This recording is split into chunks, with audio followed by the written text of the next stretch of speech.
Hi guys, welcome to BK education system.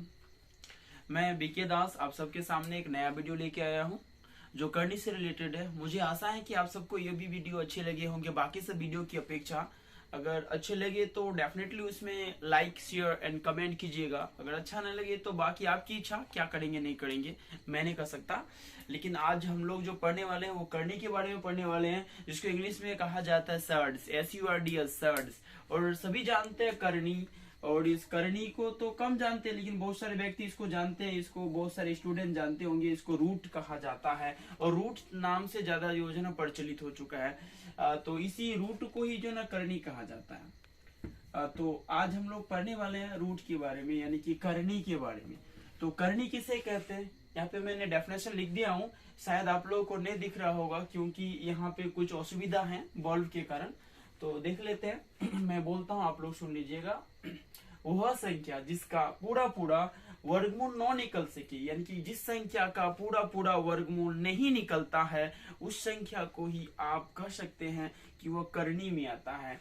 तो मान लेते हैं कि यह मतलब क्या बेस है। जैसे कि सपोज इसको यहाँ पे कोई भी यदि संख्या होता है करनी के अंदर, तो इस संख्या को कहा जाता है, यहाँ पे आधार होती है, और इसके अंदर जो चीज होता है ना उसको कहा जाता है घात, इसको पावर।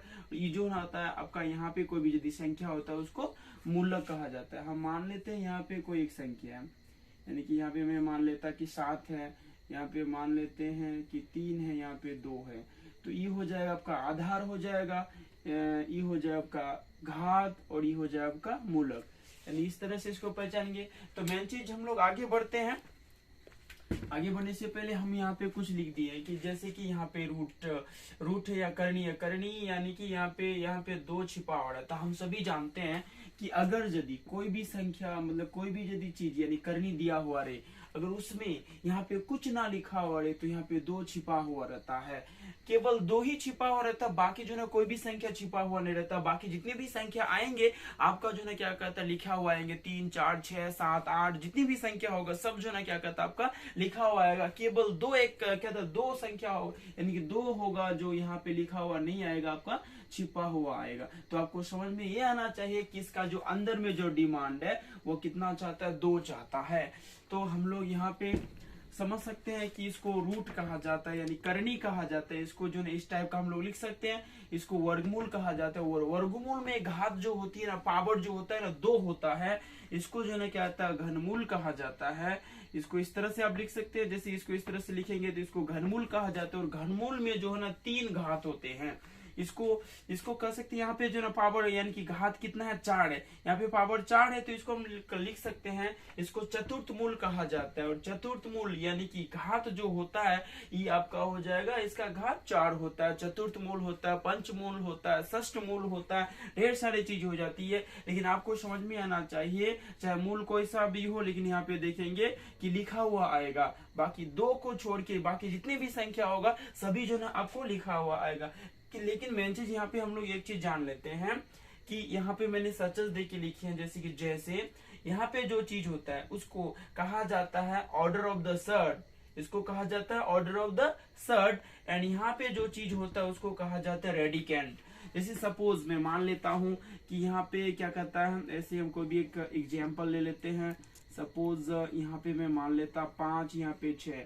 आपको बोलेगा कि इसमें से कौन संख्या जो है ना रेडिकेंड है और कौन संख्या ऑर्डर ऑफ द सर्ड है। तो आपको सबसे पहले समझ में ये आना चाहिए। मैंने यहाँ पे एग्जांपल में लिख दिया हूँ कि यहाँ पे जो 7 होती है, नीचे वाला जो होता है आधार को ही कहा जाता है आपका रेडिकेंड कहा जाता है। और कोई भी अगर ये जोड़ घटा गुना भाग जोड़ यानी कि जोड़ घटा बनाते हैं तो आपको सबसे पहले समझना चाहिए रेडिकेंड।